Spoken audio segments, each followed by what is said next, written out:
ওয়াহাবিরা বলে নবী মরিয়া গেছে, মরে নাই নবী জিন্দা হয়েছে। এ গান বানায় বাস, মানে ছন্দ একটা মিলাইতে পারলি হইল। রবিউল আউয়ালের কোনো এক বছর নবী জমিনে আসলেন, আবার রবিউল আউয়ালের কোনো এক বছর নবী বিদায় নিলেন। কিন্তু রবিউল আউয়ালে আসা নিয়েও ঐতিহাসিকদের মধ্যে মতবিরোধ আছে। কেউ বলে নবী রমাজানে আসছেন, এরকমও বর্ণনা আছে।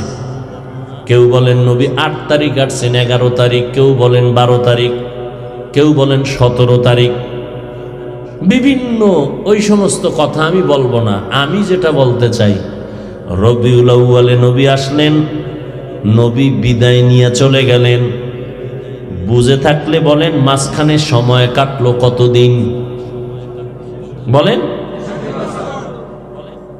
আশাটাকে বলা হয় মিলাদুন নবী, বিদায় হয়ে যাওয়াটাকে বলে ওয়াফাতুন নবী, পুরা জীবনীটাকে বলা হয় সিরাতুন নবী। সিরাতুন নবীর আরেক নাম উম্মতের কাছে পরিচিত দাওয়াতুন নবী। বিতর্ক বন্ধ, ভালো করে মনে রাখবেন। সিরাতুন নবী, মিলাদুন নবী, ওয়াফাতুন নবী, দাওয়াতুন নবী, যে শব্দগুলো বললাম এগুলো সব একমাত্র কেবলমাত্র শুধুমাত্র আমার নবী রহমাতুল্লিল আলামিনের শানের শব্দ। এই শব্দ নিয়ে যারা আঁকা বাঁকা কথা বলবে ওদের কলবটা আঁকা বাঁকা হয়ে যাবে, ওদের ঈমান আঁকা বাঁকা হয়ে যাবে। খবরদার, কেউ বলে মিলাদুন নবী কায়েম করো, সিরাতুন নবী লাথি মারো। দেখছেন নি কারবার? লাথি মারলো কই, লাগলো কই? সিরাতুন নবী অর্থ আমাদের সুপরিচিত নবীজির জীবন আদর্শ। মিলাদুন নবী অর্থ আমাদের সুপরিচিত নবীজির জন্ম মোবারক। ওয়াফাতুন নবী অর্থ আমাদের সুপরিচিত নবীজির ইন্তেকাল। নবীর ইন্তেকাল হইছে না? নবীজির জানাজা হইছে না? এই একদল আবেগলা আছে আমাদের দেশে, নবী মরেই নেই, জিন্দা ব্যক্তির জানাজা হইছে। কি আজীব! আল্লাহ কোরআনে বলেন ইন্নাকা মাইয়িতুন ওয়া ইন্নাহুম মাইয়িতুন। হে রাসূল, আপনি মাইয়িত। মাইয়িত কারে কয়? জিন্দা কাউরে কয়? এই কথাটাও বুঝে না, নবী মরে না। গান বানায়, আবার ছন্দ বানায়। ওয়াহাবিরা বলে নবী মরিয়া গেছে, মরে নাই নবী জিন্দা হয়েছে। এ গান বানায় বাস, মানে ছন্দ একটা মিলাইতে পারলি হইল। সব ধান্দাবাজির পিছনে দুর্বলতা, জাহান্নামের ভয় নাই। আল্লাহ হেদায়েত দান করুন। নবীজির মোহাব্বতে টুপি পরছি, কোনো পীরের অর্ডারে না। আল্লাহকে খুশি করার জন্য রসুলের আদর্শ মানতে গিয়া দাড়ি রেখেছি, টুপি পরেছি, লম্বা জামা পরেছি, হালাল খাই, পর্দা করি, নামাজ পড়ি। আমরা হইলাম ভণ্ড আর সুদখোর, এরা হইল আশেকে রসুল না? এরকমই তো চলছে দুনিয়া। আল্লাহ হেদায়েত দান করুন। মদিনার নবী বলেন আমি দুনিয়াতে আসছি, রবিউল আউয়ালে গেলাম আর আইলাম, যে মাসেই হোক না কেন আমি একবার আসছি, একবার গেলাম। 63 বছর হায়াতের সীমানা। উম্মতের জন্য এখান থেকে কি গ্রহণ করবা, কি নিয়ে নবী আসছেন, কি উম্মতের জন্য দিয়ে গেছেন, এগুলো ধরে রাখো। চালাকি কম করবা। সাহাবায়ে কেরাম কথা কম বলতেন, আমল বেশি করতেন। নবী এমন এক সময় মক্কা নগরীতে আসছেন যেই সময় মক্কার মানুষ পৃথিবীর নিকৃষ্ট খারাপ। এক খারাপ হলো ওরা নারীদের পছন্দ করে না, বিধবা নারী পছন্দ করে না, সমাজের বোঝা মনে করে। আর এক খারাপ হলো কন্যাদের পছন্দ করে না। কন্যা হলে বাবার মাথা নত হয়ে যায়, সমাজে মুখ দেখায় না। লজ্জায় পড়িয়া অনেক বাবা নিজের আপন মেয়ে জ্যান্ত দাফন করে ফেলতো, বালুর মধ্যে, পাথরের মধ্যে, পাহাড়ের মধ্যে। এতটা লজ্জা। আর ছেলে হইলে ঈদের মতো আনন্দ করত, ঈদের আনন্দ। আল্লাহর নবী জমিনের মধ্যে আসছেন উত্তম আদর্শ নিয়ে। যখন আমার নবী উত্তম আদর্শগুলো উম্মতের উপহার দিয়েছেন, নবীর আদর্শ যখন মক্কার মানুষ গ্রহণ করল, 10 বছরের সন্তান। কালকে কিতাবে দেখলাম কেউ বলেছেন না 7 বছরের সময় হযরত আলী রসুলের চাচাতো ভাই আবু তালিবের সন্তান নবীর হাতে গিয়া কালেমার দাওয়াত গ্রহণ করেছেন। 7 বছর থেকে 10 বছরের মধ্যে, কেউ বলেছেন 12 বছর। ওই আলীর আল্লাহ এত সম্মান দান করেছেন। একদিন আবু তালিব রাস্তা দিয়ে হেঁটে যায়, দেখে মুহাম্মদ আর তার সন্তান আলী একসাথে দাঁড়ায় এক সিফার মধ্যে নামাজ পড়ে, রুকু করে সিজদা দেয়। আবু তালিব তো ইসলাম কবুল করে নাই। দেখে কই, তোরা কি কারবার শুরু করলি? ছেলেরা কয়, তুই কি শুরু করলি? কয়, আমি তো মুহাম্মদ ভাইয়ের আদর্শ গ্রহণ করতেছি। না, সুন্দরই লাগতেছে, কিন্তু বাপ দাদার কারণে পারতেছি না আমি। আল্লাহর নবী হযরত আলীর জন্য কলিজা ভরে দোয়া করলেন। এমন দোয়া দিলেন, নবী বলেন, আনা দারুল হিকমা ওয়া আলিয়ুন বাবুহা। আমি হলাম, আমি মুহাম্মদ হলাম ইলম ও হিকমতের ঘর, আর এই ঘরের দরওয়াজা হলো হযরত আলী। এলেমের ঘর নবী, দরজাকে এলমেরা এজাজ করদান বেহিসাব, খলকেরা দাদান জবাবে বাসওয়াব, হক না দারদ দোস্তে খলকা জারেরা, নিস্তে ই খসলত একে দিনদারেরা। নবীজির মোহব্বতের দোয়াটা পেয়ে গেলেন হযরত আলী। এজন্য প্রতি জুমায় খতিব সাহেব আলীর ব্যাপারে বলেন, ওয়া আকযাহুম আলী। আলী হলো এত বিচক্ষণ, কঠিন কঠিন জিনিসের ফয়সালা আলী দিয়েছেন। আর এই আলীর ফয়সালাকে নবী মেনেছেন, আলীর ফয়সালা আবু বকর মেনেছেন, আলীর ফয়সালা ওমর মেনেছেন, আলীর ফয়সালা ওসমান মেনেছেন রাদিয়াল্লাহু আনহুম আজমাইন। নবীজি একদিন 4 খোলাফায়ে রাশিদিন নিয়া আলীর কাছে তার কলিজার আমানত ফাতেমা রাদিয়াল্লাহু তাআলা আনহা, নবীজির কলিজা আমানত রাখবেন কার কাছে? নবী চয়েস করলেন আলীর কাছে আমানত রাখবেন, তাই রাখলেন। বিবাহের বন্ধন হয়ে গেল। হযরত আলী ফাতেমাকে নিয়া দাম্পত্য জীবন পরিচালনা করতেছেন। কোন একদিন নবী 4 খলিফা আলীত বাসায়, আবু বকর ওমর ওসমান সহ ফাতেমার ঘরে নবী মেহমান হলেন। চলো আমি মেয়ের ঘরে যাব। গিয়া বসলেন, নবী উপস্থিত, 4 খলিফাও পার্শ্বে। ফাতেমা বাবাকে পাইয়া এত খুশি, সব কাজ বন্ধ করে সৃষ্টির শ্রেষ্ঠ নবীর জন্য মেহমানদারি কি করবেন? নবী মধু বেশি মহব্বত করে, ভালোবাসতেন মধু।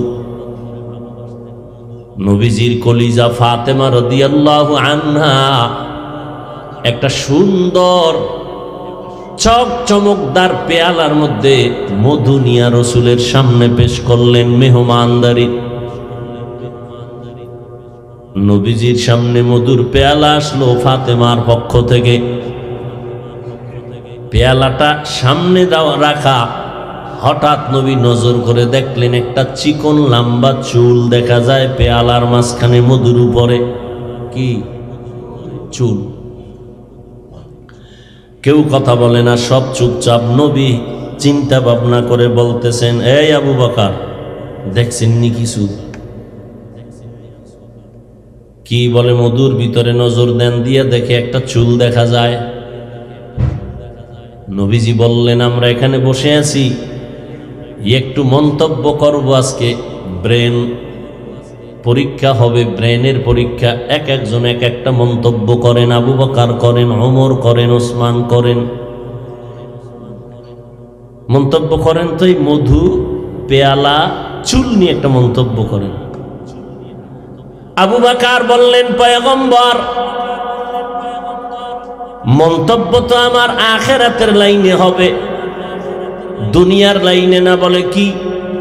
বলে আমার মন্তব্য, মানুষের দিলটা হলো এইরকম পেয়ালার মতো চমকদার, আর ঈমান হলো মধুর মতো মোহাব্বতের মজাদার। কিন্তু ঈমানের পরে আমল করাটাই হলো চুলের মতো কঠিন। ওমর মন্তব্য করেন, ওমরে ফারুক রাদিয়াল্লাহু তাআলা আনহুর গরম। নবী আমার মন্তব্য হলো, দুনিয়ার ক্ষমতাটা হলো চমকদার পেয়ালার মতো, আর ক্ষমতার চেয়ারে বসা হলো মধুর মতো আপন মোহাব্বতের। কিন্তু ইনসাফ ঠিক রাইখা পরিচালনা হলো চুলের মতো কঠিন। ওসমান আপনি মন্তব্য করেন, নবীর জামাতা, বুঝেন না? ওসমানের শ্বশুর নবী নাকি? আলীর শ্বশুর, দুইজনের শ্বশুর, আর নবীর শ্বশুর দুইজন। দেখছেন নি কোন দিক দিয়ে লাগানো? আবু বকর রসুলের শ্বশুর, ওমরও, আবার এদিক দিয়ে দুইজন বাকি, ওসমান আর আলী। রসুল হলেন এই দুইজনের শ্বশুর। ওসমান রাদিয়াল্লাহু তাআলা আনহু মন্তব্য করলেন, আল্লাহর দেওয়া ইলমের নূর পেয়ালার মতো চমকদার। ইলমটা অন্বেষণ করা, এটা মধুর মতো মজাদার। শিখলেই মনে চায় বারবার শিখি, বারবার শিখি। কিন্তু আমল করা চুলের মতো বড় কঠিন। এরপরে কে? আলী। আলী আপনি মন্তব্য করেন, হযরত আলী ডাক দিয়ে বলেন, ঘরের মধ্যে মেহমান আসা, এটা পেয়ালার মতো আনন্দ, চমকদার। আর মেহমানদারি করানোটা, এটা হলো মধুর মতো আনন্দ মোহাব্বতে। কিন্তু মেহমানদেরকে খুশি রাখা চুলের মতো কঠিন। মেহমানকে খুশি করা চুলের মতো কি কঠিন। দুনিয়ার সব দিয়ে খাওয়াইলো, কত মেহমান আছে, এরপরও কইবে ভুল সাইডে পাইছি, আছে না নাই? অথচ নবী বলেন, মেহমান ঘরে আসলে শুকর আদায় করিও। মেহমান তোমার ভাগেরটা খায় না, ওর কপালে যেটা আল্লাহ বরাদ্দ করেছে ওই রিজিকটাই তোমার থেকে নিয়ে নিছে। গর্তাওয়াক্কুল মিকুনি হার সবহশাঙ্গম নিরাসানাদ রিস্তে তু আজলা মাকাম জুজ ইবাদত নিস্তে মাকসুদ আজ্জাহা ফজলে উআ মস্তে দর জুমলা জাহা। চারজনের এবার মন্তব্য শেষ হয়ে গেল। নবীজির কলিজা ফাতেমা কয়, আমার একটু অনুমতি দিবেন, আমি একটু মন্তব্য করতে চাই। নবীজি বললেন, করো মা। ফাতেমা রাদিয়াল্লাহু আনহা মন্তব্য করলেন, আমি একজন নারী, অতএব নারীদের জন্য কিছু মন্তব্য করি। দুনিয়াতে নারীদের লজ্জা হলো চমকদার পেয়ালার মতো চেহারাটাকে ঢেকে রাখা, পর্দা রক্ষা করা, বোরকা পরা, এটা হলো মধুর মতো আপন। কিন্তু বেগানার নজর থেকে হেফাজত হইয়া থাকা চুলের মতো কঠিন।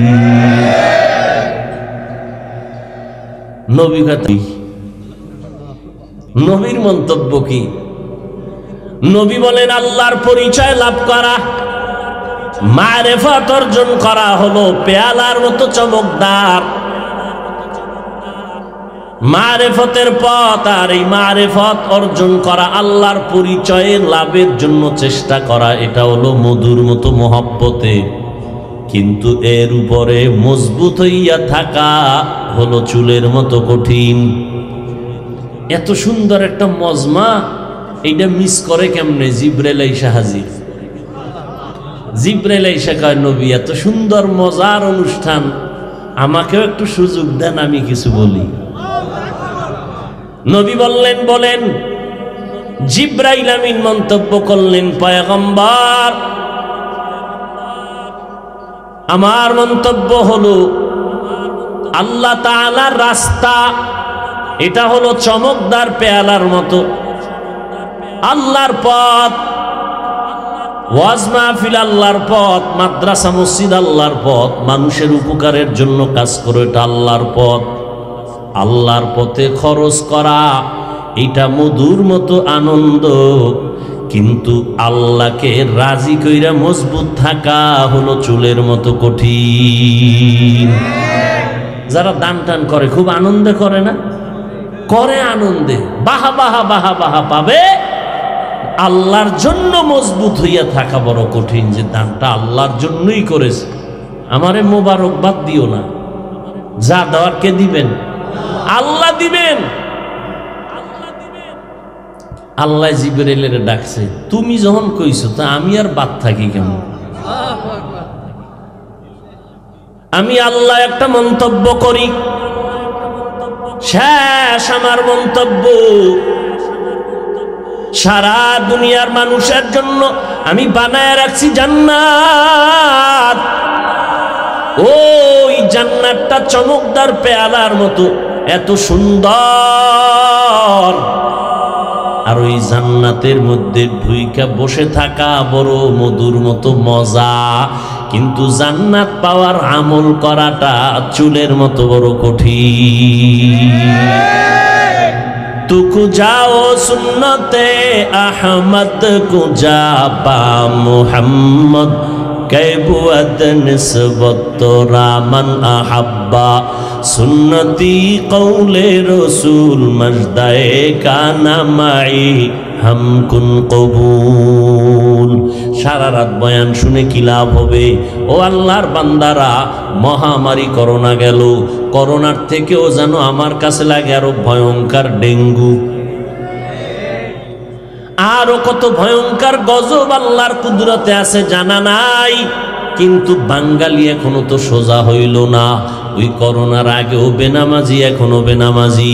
এই ময়দানে এত মানুষ এই বৃষ্টির মাঝে, কিন্তু বহু আশেকে রসুল পাওয়া যাবে আজকে ফজর পড়েন নাই, জহুর পড়েন নাই, আসর পড়েন নাই, মাগরিব পড়েন নাই, এশা হইছে, এশার নামাজ হয় নাই। মোনাজাতের পরে বলা হবে সবাই থাকবেন, নামাজটা পড়ে যাবেন। দু চারজন ছাড়া আর আল্লাহর বান্দা পাওয়া যাবে না।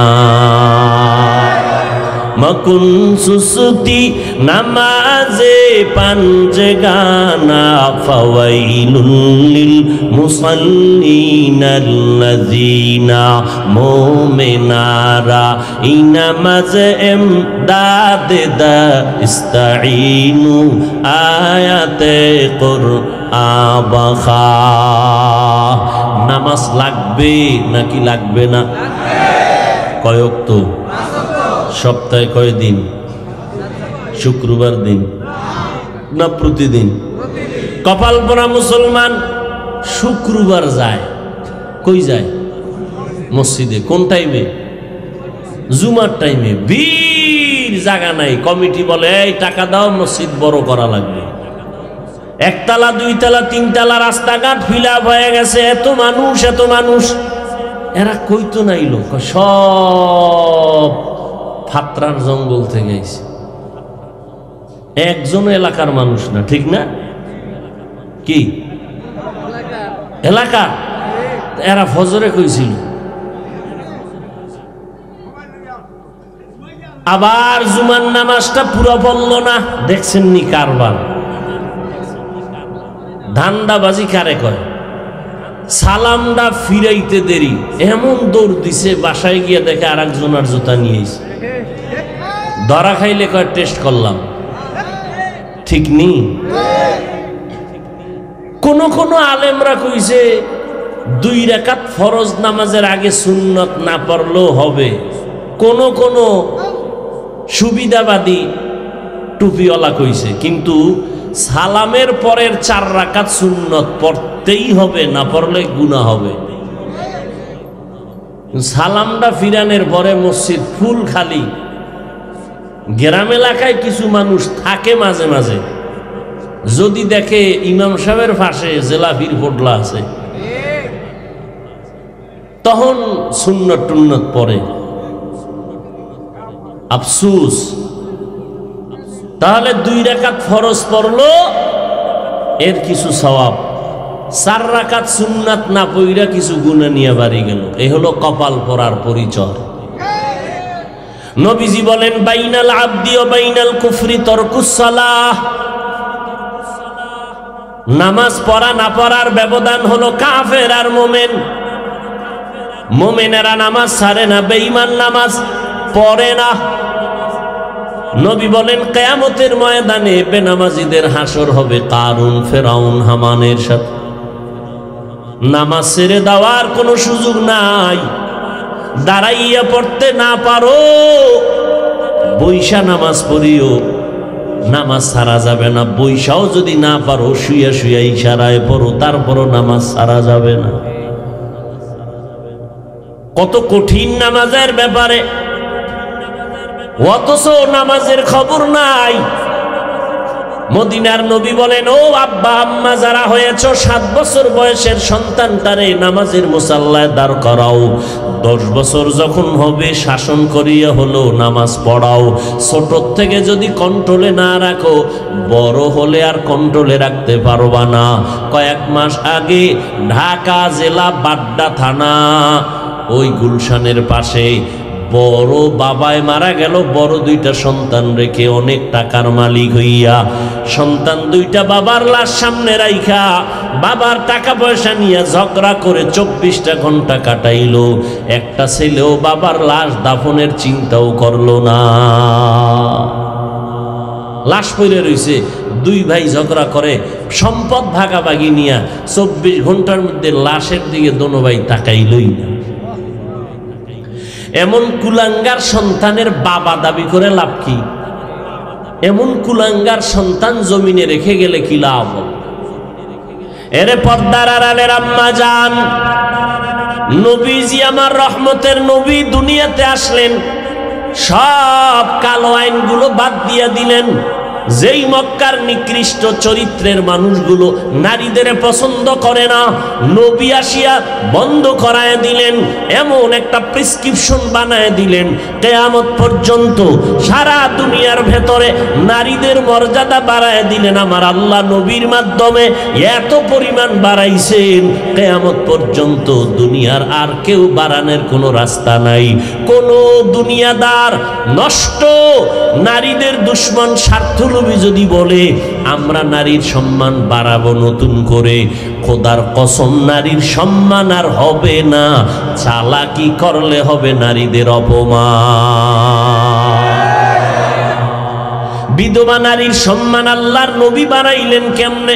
25 বছরের যুবক আমার নবী, শ্রেষ্ঠ নবী, শক্তির কোনো সীমানা নাই। আল্লাহ আবার এক্সট্রা আলাদা 100 বীর পুরুষের শক্তি নবীকে আলাদা দিছেন। কয়শো? নবী হিসাবেই তো শক্তি আলাদা, আবার আরো 100 বীর পুরুষের শক্তি রসুলকে আলাদা দিছেন। বয়সটা কত? ঠিক সেই সময় 40 বছরের নারী খাদিজার থেকে প্রস্তাব আসলো, আমার 2 জন স্বামী বিদায় হয়েছে, 3য় স্বামী আমি আপনাকে বানাতে চাই। আল্লাহর আইন এসে গেল, বিধবা নারীকে মক্কার চরিত্রহীন মানুষগুলো পছন্দ করে না। সৃষ্টির শ্রেষ্ঠ নবী আপনি বিয়া করে প্রমাণ করেন নারীর মর্যাদা ইসলাম দিতে পারে, কোন বেঈমান দিতে পারে না। আল্লাহর নবী নারীর মর্যাদা রক্ষা করলেন। এরপরেই খাদিজা রাদিয়াল্লাহু আনহার থেকে নবীজির 4 4টা কন্যা তৈরি হলো, সৃষ্টি হলো। কয়জন? 4 কন্যা। খাদিজা রাদিয়াল্লাহু আনহার গর্ভ থেকে আসছে 4 কন্যা। নবী বলেন আমার কোনো ছেলে নাই, আমি 4 কন্যার বাবা। এই মক্কার মানুষ, তোমরা কন্যা পছন্দ করো না, ছেলে পছন্দ করো। শুধু তাই না, এখন এই জমিনের মধ্যে কত মুসলমান ছেলে হইলে খুশি হয়, মেয়ে হইলে বউয়ের সাথে কথাই বলে না। কি নাই? বউর কথা বলো না কেন? জুতার বাড়ি দিলে তো তোমারে দেওয়া দরকার। বউয়ের দোষ কি? বউ তো তোমার আমানত, হেফাজত করছে, তারে পুরস্কার দাও। বউয়ের কোনো দোষ নাই, আসলে দোষ কিছুই না। আল্লাহ বলেন সব ক্ষমতা কার? লিল্লাহি মুলকুস সামাওয়াতি ওয়াল আরদ ইয়াহাবু লিমান ইয়াশাউ ইনাসা ওয়া ইয়াহাবু লিমান ইয়াশাউ যুকুর আও ইউযাওবিজুহুম যুকরানা ওয়া ইনাসা ওয়া ইয়াজআলু মান ইয়াশাউ আকিমা ইন্নাহু আলিমুন কাদির।